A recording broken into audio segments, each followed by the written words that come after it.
Welcome to Life Today Live. I'm Randy Robinson, and today we are going to bring a little joy into your life. And I don't know what you're going through. I don't know what you've been through.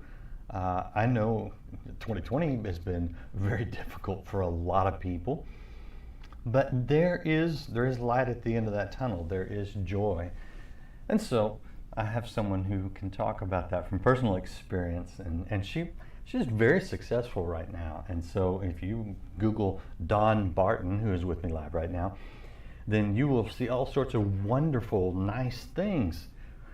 And here's the thing you need to know. It wasn't always that way. So no matter what you're going through, I want you to watch this today and get some hope and some joy. Know that you can laugh again. So Dawn, I appreciate you being here, and I want to mention her book is out now. It's called Laughing Through the Ugly Cry. And Dawn, tell me about some of your ugly cries. Hi, I'm so excited to be on with you. I've had a lot of ugly cries, a lot. You see a big smile right now, but there have been so many seasons of life where you had such a deep cry, you just didn't ever think you'd, climb out of it, crawl out of that hole that you're in. I have lost a child Mm. to a rare bacteria of pneumonia. I have been raped, and he was caught and went to a full jury trial. I have survived stage three triple negative breast cancer. My husband battled with alcoholism, and he is sober today. 5 years, not literally today, but my sister passed away from breast cancer, and my mother had a brain aneurysm that burst, and many other things. But if you were to look at the timeline of life, you would have just gone, "Oh my gosh!" But it truly has been a life of beautiful, sweet lessons that brought me incredibly close to the Lord, and to be able to tell a crazy story about joy. Okay, so I think we should be honest here because, we've all faced some things, not as many as you have, and maybe to the depth. But in the middle of those things, was there was there any joy at all? Because I know that there had to be times where there's none. Oh, absolutely not. There was absolutely, and I'm very clear about that in the book. So, especially, I was raised, I call it Catholic light. We were raised all over the world. My father was in the oil business, and we traveled kind of like a military family, 3 years, in one city. And I didn't have a strong, relationship with the Lord, if any. And when my daughter passed away, which was the sort of the first of the things, I made a decision that I would not love God. This Mm. God that takes babies from mommies, I will not pray to. I will not worship. No. And it was horrible. It was a horrible time, and it took 10 years he sort of sprinkled the blessings throughout my life to bring me closer again. And it took 10 years until I fully, totally, and utterly came to Him. But to say that during those things, even with faith or without, when you are in the midst of pain, pain is pain and hurt is hurt, and it is hard and it is difficult. But there is a point in them that you can look around and you see blessings around you. And there's a beautiful point when you are further away from it that you get to look back and go, I see all the blessings that happened. I'm actually glad that you admit that you didn't want anything to do with God in that, only because human suffering is one of the, if not the top reason, one of the top reasons that people don't believe in God or don't want to have anything to do with God. You've had to face this numerous times. I know you have to have wrestled with the question of why would a good God let, a good God, if he is good, let people suffer the way that you have and the way your loved ones have. What kind of what kind of conclusion did you even come to? You know, when you are go, you're making me I just feeling on the feels right now. When you are in a hospital and you go downstairs to the chapel to pray, and you pray a prayer so hard and a begging, and you make all these promises that if you sort of this wager of sorts, if you will save her, if you will save her, if you will save her. And then when my sister, I had stage three breast cancer, my sister had stage two breast cancer, and yet she lost her life and I didn't. So I don't think we will ever understand the answer to those kind of questions ever. But the difference was in my younger years, not having a faith. In my later years, there is a peace that I knew, and my anger wasn't with God in those later years. I was sad that those things had happened. I was sad that my sister was gone, and it hurt, and I cried, still do. Um, but there is a difference. There is a difference, and one feels like it sounds so. I always use this analogy, and it's probably one of the goofiest. But I felt like once I accepted him, there was like I was a little bitty person in his hand, and I was carried. So I was still crying and kicking and screaming a lot of the times, but I was carried by him, and that's just kind of how my mind goes through it. Um, but do I ever want somebody to think that there is something wrong, that you're suffering and you're not finding joy at that moment? Absolutely not. Of course, it's horrible at that, but there comes a point when you have to acknowledge that God did not put you on this earth. He did not make you to be a person to wallow in sorrow for years and years and years, to not live life, to not use gifts that you have.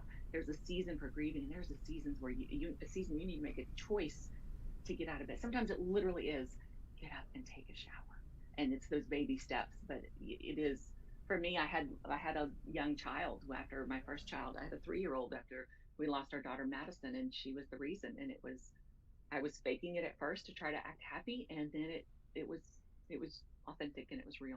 Okay, you said you said several things there that I want to kind of hit because they're very, very important.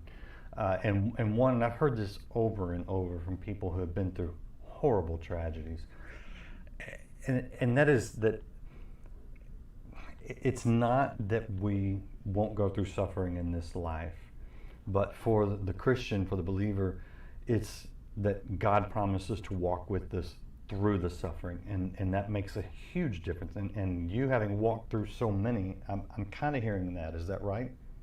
Right. Yeah. And I remember sometimes you have like these turning moments in life. And as I was going through treatment for cancer, and I was in the throes of chemotherapy, and I was so sick, so sick. My husband was deployed at the time, and he was in Bahrain. And so I was going through this with a 4-year-old little girl. I had amazing support from family and friends. But I remember this is a hard story to tell. I remember getting into a bathtub, being at a point where I did not care if I lived, and just said, "You have to take this. I cannot do another day. I cannot do another minute. You must take this from me." And when I stood up from that bath, I, as the water washed from me, I felt like that heaviness washed from me. Mm. And it wasn't that anything changed, it was just that overwhelming peace and that lighter feeling that he gave me. Mm. It, it, you talk about faking it as well, and I think it's important for anyone who is in that period of deep suffering or mourning to know how significant the small things are at various points in your life. I'm guessing it was a struggle to get out of bed, to get yourself dressed, Yep. to put makeup on or whatever you like to do, to go outside, to even face people. But yet, how important is it that people understand that those are the steps to reclaiming your life, to reclaiming your joy? Yeah, that's why I always say it literally is, let's take a shower today. Like, so when you are so deep in it, the thought of taking the sheets down past you, you've been huddled up in that bed, and the world is just more than you could possibly take. The thought of taking a shower seems really overwhelming, and just taking that next step. I want to tell you a story on the perspective piece. When I was going through cancer, I had just finished months of chemo, and then I had a mastectomy, and then I was going into radiation. And my oncologist had promised me this would be so much easier, so much easier. I'm like, okay, I can handle this. I was supposed to have 33 rounds of this. I got this.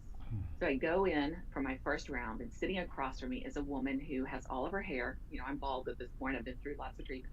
Has all of her hair, full color in her face. And she looked at me and she said, "Is this your first time?" And I said, "Yeah." And she said, "Oh, it's hard. Your first few days, 7 days, you feel okay. But after that, it's just, oh, it's so hard." And I just thought, oh my gosh, my oncologist told me this was going to be easier. I cannot believe this. And I went in, and it took about 3 minutes, and then I was done. I was out. And I go, okay. The next day I come back. Sitting across from me is a woman who is so frail, and I couldn't even tell her age because there's this point in chemo that you can't guess someone's age because they are so pasty white and they are so bald and they are so frail. And she looked at me and she said, "Is this your first time?" And I said, "No, my second." She goes, "Girl, this is nothing. This is nothing. You're gonna be just fine." Mm. And I could tell how sick she was. And so that is the point. That is a person who made a choice to choose joy and strength through this unimaginable battle. She was at the end of her. So she'd gone through 33 rounds. So at the end of 33 rounds, I remember where I was and I knew what it took for her to say those kind of words to me. But that's the difference of a person making a choice. When you can make it, she has every reason in the world to have the choice to be miserable, but made a choice to spread joy. Okay, how do you make that choice? Because God knows you're not making any of the choices that are causing you the suffering. How do you choose the joy in the middle of it? Well, you literally have a choice. You have a choice in the suffering in the middle of it. That how do I now? Don't get me wrong. Did I go into chemotherapy every day with like I'm joyful? Absolutely not. But there are moments when there is somebody in front of you where you can grasp those sweet, precious moments, and you can still say a kind word. You can still be a light. You can still smile when you do not feel like it. And I think that we underestimate the power of the most little insignificant things that we feel are insignificant, but looking in another person's eyes and smiling, that's amazing. And I think that's interesting because we all know people who tend to dwell on every negative thing, and even some of the things that you go, come on, that's not that big a deal. They make a big deal, and they just seem to spread negativity. Mm-hmm. How how important is it for us, especially as Christians, Right. to even if we don't feel like it, to say, you know what, I'm going to smile to that person. I'm going to speak words of encouragement, even if I need encouraging myself. I'm going to do what's right even when I don't feel like it. That seems like it'd be a big thing to you. I mean, an important thing in You your know, recovery. when you were just saying that, I was thinking of I call them those kind of people a Debbie Downer, which is I'm sure Yeah. that, but the type you're talking about, they Yeah. kind of suck the life out of you because they refuse to find the joy. Right. And I remember seeing a post on Facebook, a woman saying, "Well, now I know who my real friends are now that I have cancer." Yeah. That's And exactly what. Mm-hmm. yes, and I thought to myself, if I could get to you and I would pinch you and break your little pinky fingernails because you cannot ever say that. You have no idea what another human is going through when you are sick. And what's so great about seasons of being unbelievably ill, like, or going through heartache, is that God will put in front of you those who are gifted in, whether it be in helping the sick, or that He will put my normal friends. Although I still spoke to them, they were not the ones who came in like woo when I was sick. Those were ones that had that spiritual gift of just helping and loving on somebody when they are sick. And when I was well, they were gone again. So you cannot put that pressure on other That's interesting. people to say, that you did not treat and respond the way that I thought was appropriate when I was going through this. You don't know what else. I have been in situations when somebody has told me they are going through so much. And I was especially when I was hiding my husband's alcoholism, I could not take on another thing. I couldn't take on the emotional heaviness of what somebody I loved was going through. It had nothing to do with whether I loved them, but we have got to start giving grace and not judgment on how someone behaved during our hard times. Yeah. Okay. So now you've got you've got the whole laundry list of hard times. By the way, for the record, I should probably just say this. My wife hates the phrase Debbie Downer. You can guess what her name is. I'm so sorry, David. It's okay. It's just funny. My Darling pastor, Debbie. my pastor says it all the time, and every time I just see her in church go. So anyway, Oh, that's funny. so when things happen to you, like cancer or the loss of your child due to a bacterial some kind of thing, those are like completely out of our control. But you've got two other, so difficult situations that are directly under people's control. And you just alluded to one with your husband. Just talk to us a little bit about how you can possibly find joy when someone you love is making decisions that are just bringing so much damage to himself, to you, to your reputation, to your family, to your household. I mean, it's pain upon pain, and it's a direct result of somebody doing something wrong. How is there? I mean, how is there joy in that, or through that? Well, I will say this. In going through that circumstance and my going through therapy, one of the great things that I learned is, alcoholism and addiction is a disease. So often, it's out of their control as well. Mm. We can easily say quit drinking, but it just isn't. It's not what's going on in the brain chemically for them to do that. So, um, I never. I will tell you, my faith was so incredibly strong, and I did not believe God could heal what was going on between my husband and I. I did Mm. not believe God could fix where we were. I just didn't, and I was at the point of I had just 4 days earlier kicked him out, and there wasn't any joy in his drinking. There wasn't. But one of the great things is when I wrote the chapter, I originally wasn't going to put it in there, and I asked his permission, and together we sort of we. Oh, this is hard to talk about. We because I'm so proud of him. Mhm. um, he was kind of leaning towards my not putting it in, and for some reason, a friend of mine had read the draft of the book, and right after she came to me and she said, I've been embarrassed to admit to anyone, but this is what's going on in my home. Oh. And when I told him that, he said, do it, put it out. Mm. So that is the joy that came from 10 years of heartache in the drinking. And it wasn't for us, it was, I think I hear nightmare stories of just how horrible it can get. And we weren't quite to that level yet. Mm. Um, it was horrible for us. So it is hard when you want to look at someone and go, well, just quit drinking. Well, just quit taking the drugs. And you don't. And you just can't. If The you only thing that came out of it for us was just the story to tell, was the joy story. if you don't address these things, as a lot of people unfortunately don't, Right. are you condemning yourself to a life of no real joy, even if you can fake it at times? No, because I had joy during those seasons. Did you? Because I actually went through cancer during that season. So yeah, I found incredible joy in the gifts that were given to me through that. Um, I did not, and he wasn't a drinker that was a daily drinker. It was a kind of this cycle that we went through. Um, but there was even joy when on the sober days, that I Uh, could see him again. mm. There's joy there. So joy is Wow. always there to be had. Well, and it reminds me in Scripture, Jesus said, "Blessed are those who mourn," and the word "blessed" is Makarios or Makarios, however it's pronounced in the Greek. It literally means happy, and you read that and go, "Happy are those who mourn." That makes no sense at all.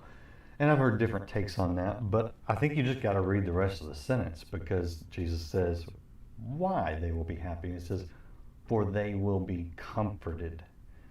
How much of your joy comes from the comfort you've received, both from God and from others, even when you're mourning?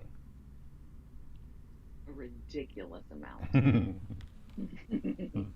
For sure. It has just been, and it isn't just the comfort that from the other people, blessing me with their gifts and all of that. It was in the heartache. I say that I've probably have had more joy than most people will because I've had and experienced more heartache than most will, and I think that to a degree they go hand in hand. Because when you have such intense heartache, you learn to recognize joyfulness. But uh, God had no shortage of blessing me with people around me. Mm. Mm. I think that's good, and I think that's good to hear because I think sometimes people wonder, what's God's plan for my life? Well, if you don't know, just go start comforting people who are in mourning, and you're right in the middle of God's plan for anybody's life. So I And appreciate that.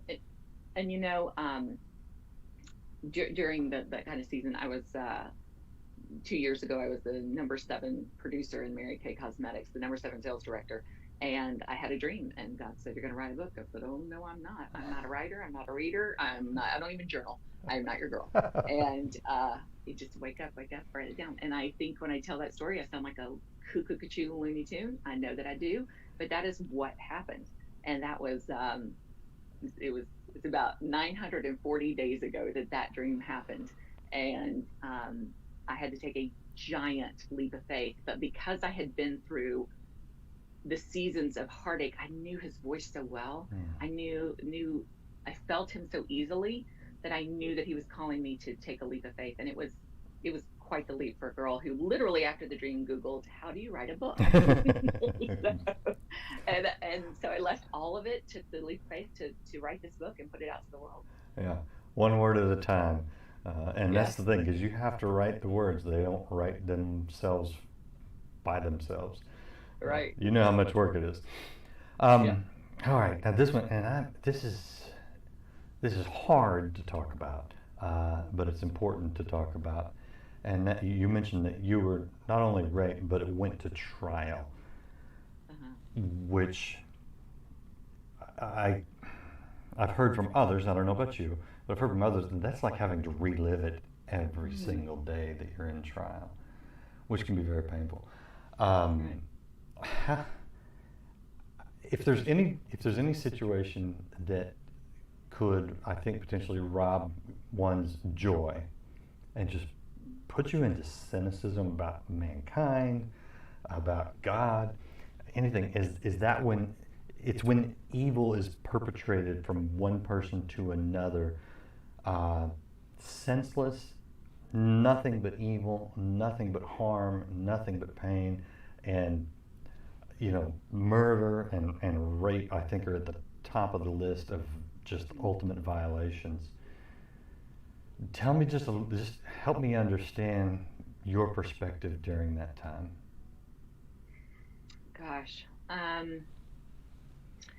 Well, 6 months prior to the rape is when our daughter Madison had died, and we 3 months after she died, we separated. I think it's 95% of marriages separate when they lose a child. It's like a Yeah, crazy, awful number. yeah, And we had separated. I was in the house alone with my 3-year-old, and a man broke in the house, and I woke up to a hand slapping down on my face saying, if you don't do what I tell you to, I will hurt you. And all I could think is that my baby is next to me. My baby is next to me. And he let me take her in her room and told me to come back in the room, get on your hands and knees. And when I got on my hands and knees, I was crying and I was saying the Lord's Prayer over and over and over. I was just saying the Lord's Prayer. wow, And I have heard God's voice to me clearly about writing the book. And then in that moment, and I heard him say, you are going to be okay. You're going to get through this. And after he left, he tied me up with foam cords. Long time ago, we all had cords. And he thought he had used all the cords in the house, thought he had broken them all. And I remember there was an answering machine once. I called 911.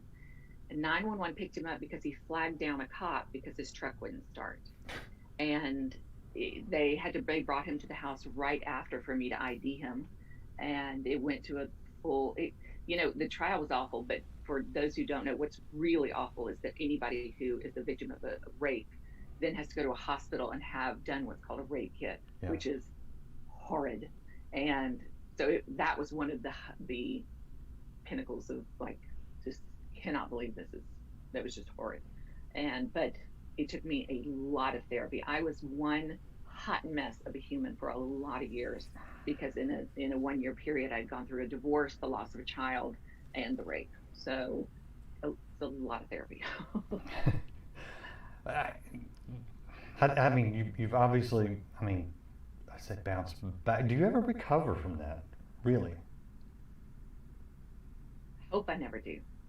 I hope I am choked up when I talk about this stuff because it's bad and it's deep and it's hard. And I hope that I remember this. I remember how quickly it can be one way or the other, and to grasp onto the moments that we have right now that are good and sweet, and that we choose to live our days in a remembering the sweetness of life, not the hardness of life. Wow. Making me cry. And I'm a little speechless because, I mean, it's hard to comprehend both the evil and the grace that I see in you. Um, Man, you you're one incredible person, Aw, truly. thank you.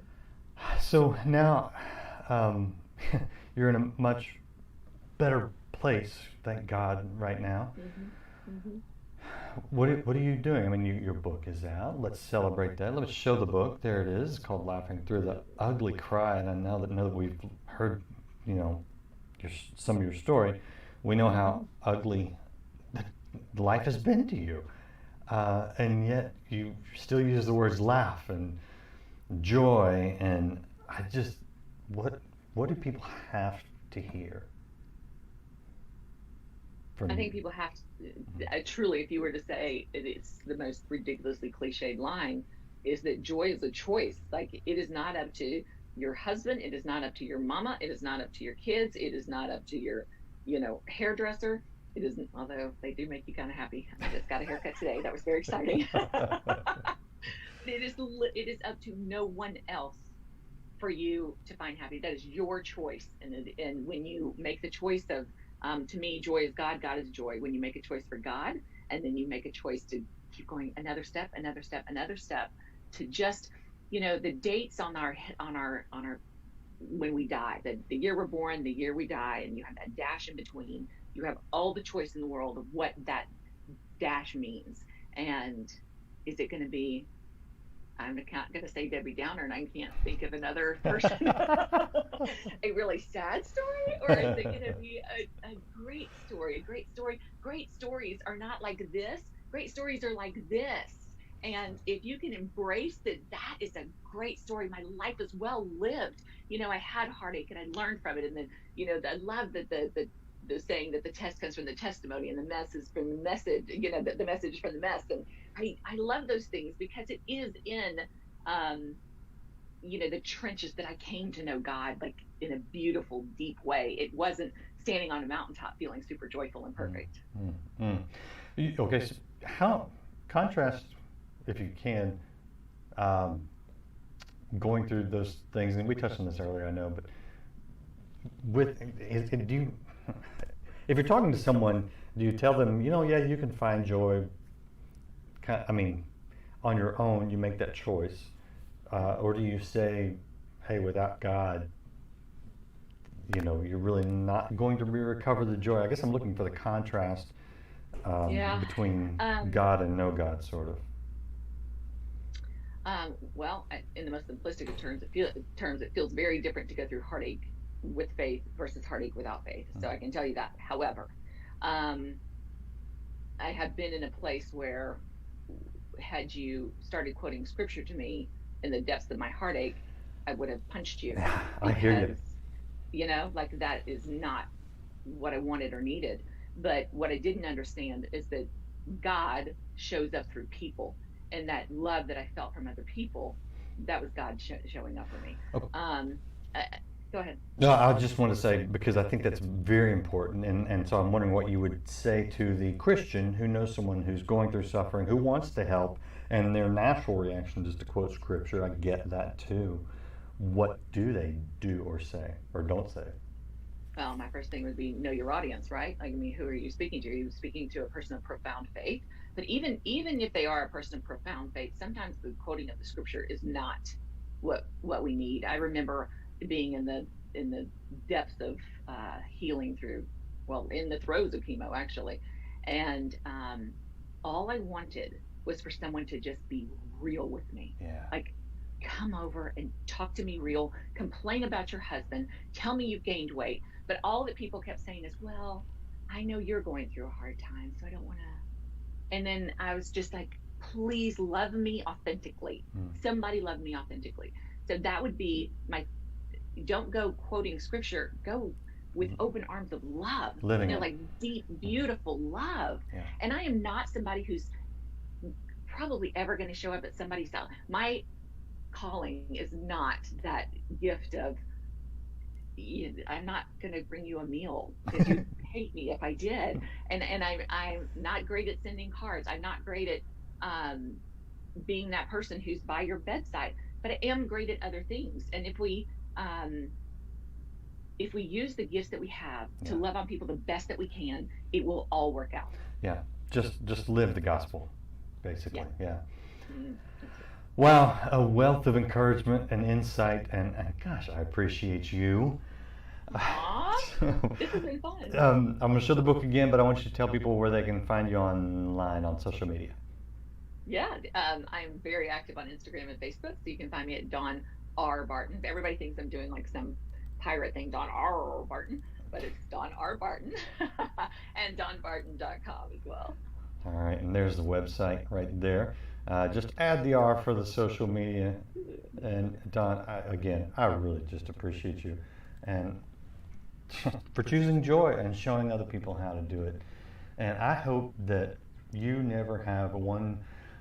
I hope nobody ever cuts you off in traffic again, because you have faced enough. I hope the rest of life is just peachy. But even if it's not, I know that you'll continue to encourage Yeah. people and choose that There's joy. there's a gift in the depths of hurt, so I don't even know that I'd wish that on myself. I There is something sweet that comes in heartache. Mm. God bless Thank you. you. Yeah, thank you. And thank all of you for watching. Um, wow, just what an incredible story. Be sure to share this. I mean, this is going to encourage a lot of people. So if you haven't subscribed to or followed or liked or whatever you do wherever you're watching, do that now and you'll see more great interviews. But share this one. This is one that people need to hear. So I want to see the share numbers go skyrocketing through the roof. And check out Dawn's website and her book. You might need to just go order it right now and buy it for somebody that you know. For sure. Right? You're good with that? Absolutely. Several copies. Right. Yeah. And thank all of you. We'll see you again next time here on Life Today Live. The Holy Spirit's not enthusiasm. Some people get enthusiasm, they imagine it's the Holy Spirit. They want to live the way they want to live and have the Holy Spirit as a bit of something extra. The Holy Spirit must be Lord